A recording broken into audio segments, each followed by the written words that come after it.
Coucou, coucou, bonjour à tous, j'espère que vous allez bien. Alors, je fais cette petite vidéo pour vous souhaiter joyeux Noël. Joyeux Noël et profitez de votre famille, profitez avec vos amis. Franchement, l'année a été 2022 a été une année plutôt rapide, mais j'espère que de bonnes choses se sont passées pour vous et aussi profitez bien. Donc, merci beaucoup de me suivre aussi. Alors, aujourd'hui, je vais cette petite vidéo pour parler d'un sujet qui touche une certaine catégorie de personnes.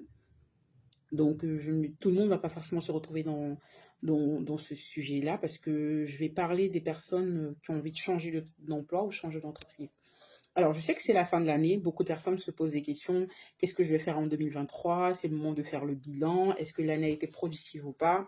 Est-ce que j'ai atteint mes objectifs? Est-ce que j'ai pas atteint mes objectifs? Si oui, qu'est-ce que je dois faire et comment je dois faire? Est-ce qu'il faut changer ou pas? Donc, moi, je vais aborder le cas spécifique qui est le fait de changer d'entreprise ou changer d'emploi. Enfin, généralement, ça va ensemble, hein. Alors, donc, je vais m'adresser vraiment à une catégorie de salariés, donc une catégorie de personnes qui sont généralement des cadres, voilà. Et parce que ça touche moins les stagiaires, moins les alternants, c'est plus les cadres.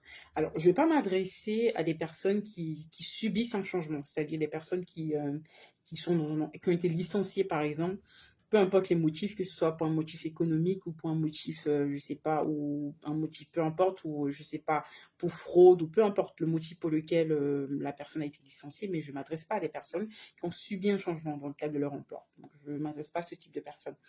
Je parle des, je parle des personnes qui sont dans un emploi depuis peut-être 1 an, 2 ans, 3 ans et qui se disent j'ai envie de changer.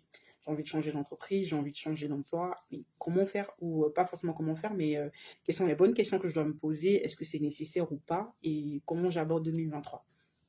Voilà. Donc, si vous avez envie de changer d'emploi, il y a des questions, il y a des choses qu'il faut balayer au préalable. Voilà. Déjà, la mentalité à avoir. Il faut pas avoir peur. C'est-à-dire, il ne faut pas changer d'emploi parce qu'on a peur. Parce qu'on se dit que voilà, là, je suis pas en sécurité, j'ai peur. Faut changer d'emploi faut avoir une assurance. Faut être, comment je le dis, faut avoir la bonne mentalité et la bonne attitude à avoir. Sinon, vous risquez de mal quitter votre emploi actuel. Et si vous quittez mal votre emploi actuel, bah, déjà, vous laissez pas de bonnes traces parce que à chaque fois que vous passez dans une entreprise, vous laissez des traces. Un homme, partout où il passe, il laisse des traces. Vous laissez pas de bonnes traces et si vous partez pas bien, ça vous fait pas de bonnes références après. C'est pour ça qu'il faut se poser les bonnes questions avant de chercher à changer d'emploi. Alors, donc déjà, il faut voir quelles sont les raisons qui vous motivent à changer d'emploi. Pourquoi vous voulez changer votre entreprise et votre emploi actuel? Voilà, ça peut être pour plusieurs raisons. Moi, j'essaie de catégoriser un peu. Ça peut être des raisons ergonomiques, ça peut être des raisons économiques, ça peut être des raisons sociales ou personnelles, ou ça peut être des raisons d'évolution professionnelle. Voilà, dans le cadre de votre carrière. Alors, vous êtes forcément dans l'un des cas que j'ai cités, mais dans tous les cas, vous avez envie de changer. Et pour vous, c'est important. Et peut-être que vous vous posez des questions. Je vais apporter quelques éclaircissements sur cette partie-là. Alors, si vous voulez changer pour des raisons économiques, ça peut être votre salaire. Donc, votre salaire ne vous suffit plus. Peut-être que vous avez eu des charges qui ont augmenté entre-temps. Peut-être que la situation même économique du pays a changé. Peut-être que vous avez eu l'arrivée d'un enfant. Donc, vous avez plus de charges. Il y a plein de choses qui peut-être vont justifier le fait que vous avez besoin d'une valorisation salariale. Vous avez besoin de changer de salaire. Mais est-ce que le fait de changer de salaire justifie forcément votre changement d'emploi? C'est à vous de vous poser la question. Est-ce que peut-être que c'est pas possible de négocier un changement, une augmentation de salaire avec votre employeur?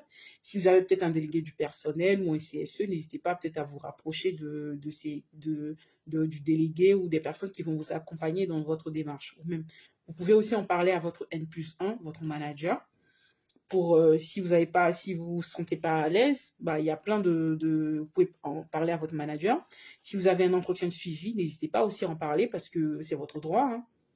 Après, je sais pas, mais je sais qu'en France, généralement, il y a les entreprises augmentent et la loi prévoit quand même une augmentation en fin d'année. Mais c'est pas toutes les entreprises qui vont appliquer ça. Puis bon, après, je sais pas si toutes les entreprises le font, mais je sais que moi, dans mon entreprise, c'est une pratique qui se fait. Voilà, chaque année, il y a quand même une augmentation. Et donc, c'est à vous de checker ça d'abord avant même de chercher à changer d'emploi. Si c'est pas forcément pour des raisons économiques, voilà, par rapport au salaire et tout, ça peut être des raisons, ça peut être des raisons, je sais pas, sociales, hein. C'est-à-dire votre vie sociale aujourd'hui vous oblige à quitter. Par exemple, vous êtes marié et vous voulez vous rapprocher de votre conjoint, par exemple, donc vous avez besoin d'une mobilité. Peut-être, admettons, aujourd'hui, vous êtes à Abidjan, vous travaillez, vous vous mariez, votre mari il a Boaké, par exemple. Donc vous voulez changer de travail, peut-être parce que vous devez rejoindre votre mari. Ça oui, ça s'entend, ça se comprend. Maintenant, ce qu'il faut faire, c'est peut-être aller négocier auprès de votre employeur pour voir est-ce que c'est peut-être pas possible qu'on vous mute sur votre poste ou selon l'entreprise si elle a des succursales dans la ville où votre mari est, peut-être à Boaké. Si on peut vous muter là-bas, bah, pourquoi pas, ça peut être intéressant. Donc, et ça vous règle le problème, peut-être c'est ça aussi. Et si par exemple vous avez déménagé, que vous voulez un emploi, je sais pas, ou pas forcément déménager, mais peut-être que vous, là où vous habitez, là où vous travaillez, c'est très loin, donc vous voulez vous rapprocher un peu vous voulez un travail peut-être beaucoup plus proche de là où vous habitez, pour des questions géographiques, c'est franchement, c'est à voir au cas par cas. Et ça, il faut déjà voir c'est les motivations qui vous poussent, les raisons valables. Parce qu'il ne faut pas partir dans la peur, il ne faut pas partir dans l'insécurité, il faut partir dans la sécurité, il faut partir dans un état d'esprit correct. Voilà. Il ne faut pas fuir une situation et après se retrouver peut-être sous l'eau. Voilà. C'est ce qu'il ne faut pas faire. Donc, il faut avoir les bonnes raisons et il faut vraiment évaluer et étudier votre problématique de changement. Parce que ce que vous devez savoir, c'est que tout changement va impacter votre vie sociale, votre vie personnelle, votre vie professionnelle, ça va vous impacter. Tout changement d'emploi va vous impacter, ça c'est sûr. Donc si vous voyez que socialement parlant, voilà, vous avez besoin d'être épanoui, vous avez besoin de changer de travail, bah, c'est à vous de trancher là-dessus. Et aussi pour des raisons ergonomiques. Bon, ça peut être par exemple votre situation au travail, donc les conditions de travail dans lesquelles vous êtes ne vous permettent pas de pouvoir être à l'aise. Vous ne travaillez pas dans des conditions normales. Par exemple, vous faites un métier où vous avez besoin d'assainissement, vous avez besoin de plus d'hygiène au travail, et vous constatez que votre employeur ne vous met pas à disposition des conditions de travail dans les règles d'hygiène. Ça peut être aussi une raison valable, voilà, et c'est dans votre droit aussi. Voilà, mais essayez toujours de négocier. C'est pour ça qu'il y a le CSE, c'est pour ça qu'il y a le délégué du personnel. Essayez de négocier, essayez de en parler à votre manager. Il faut toujours mieux une bonne conciliation, d'avoir essayé quand même beaucoup de choses et de se dire que voilà, j'ai essayé, ça n'a pas marché, et là maintenant ma décision elle est tranchée, je vais partir. On est d'accord, ça va mettre du temps, mais vaut mieux mettre du temps à réfléchir et vraiment à prendre le temps de comprendre pourquoi vous voulez changer, que de se mettre à changer dans la précipitation, parce que si vous prenez des décisions dans la précipitation, que vous changez, vous risquez de ne pas être à l'aise dans votre prochain emploi peut-être. Et peut-être vous risquez de vous retrouver avec les mêmes problématiques que vous avez dans votre ancien emploi. Peut-être que le problème, c'est vous-même. Vous ne savez pas, donc c'est toujours mieux d'évaluer. Donc peut-être aussi, ça peut être le métier que vous faites. Est-ce que vous êtes vraiment fait pour ce métier? C'est à vous de voir. Parce que c'est aussi à vous de faire un bilan. Est-ce que sur l'année j'ai été productif ou pas? Est-ce que même si je demande une augmentation de salaire aujourd'hui, je vaux le salaire que je demande? Est-ce que j'ai apporté quelque chose à l'entreprise ou est-ce que j'ai pas apporté? Est-ce que j'ai été productif ou j'ai pas été productif?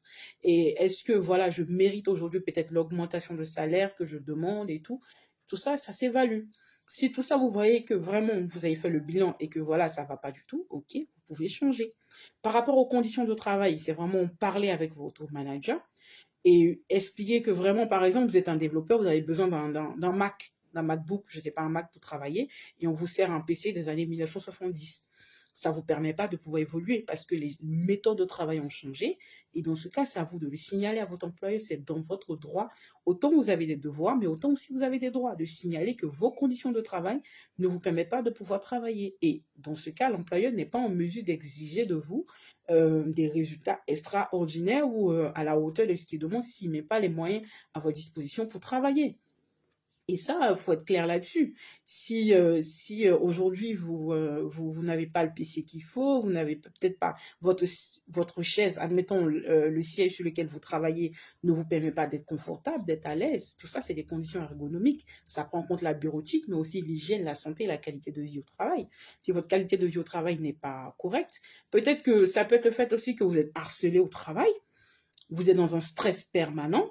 Votre employeur vous donne des charges de travail en dehors même de vos heures de travail et ça vous stresse et vous n'avez plus de vie et vous êtes peut-être en situation de burn-out et vous êtes en situation de stress au travail, ça peut créer des maladies professionnelles. Peut-être que vous êtes dans un emploi où vous avez besoin beaucoup de sécurité et vous n'avez pas de sécurité, vous êtes tout le temps en accident de travail. Franchement, ça ne vous aide pas et ça ne vous permet pas de pouvoir vous épanouir. Donc, c'est pour ça que c'est important de signaler à l'employeur. Et si vraiment votre employeur ne veut pas entendre raison et que c'est compliqué, je sais que c'est pas facile, mais vous pouvez quand même vous pouvez envisager maintenant, là, c'est décidé, je veux changer. Ce qu'il faut savoir aussi si vous voulez changer, c'est que changer n'est pas sans conséquence. Voilà. Ne quittez pas votre emploi actuel tant que vous n'avez pas trouvé un autre emploi. Si vous n'avez pas trouvé quelque chose de meilleur à ce que vous faites en ce moment, c'est pas la peine de changer. Parce qu'on change pour améliorer les choses. Et pour améliorer les choses, ça passe par le fait que vous avez balayé en fait toutes les bonnes raisons pour lesquelles vous ne voulez plus changer. Est-ce que vous savez ce que vous voulez? Est-ce que vous savez ce que vous voulez? Est-ce que vous savez ce que vous ne voulez plus?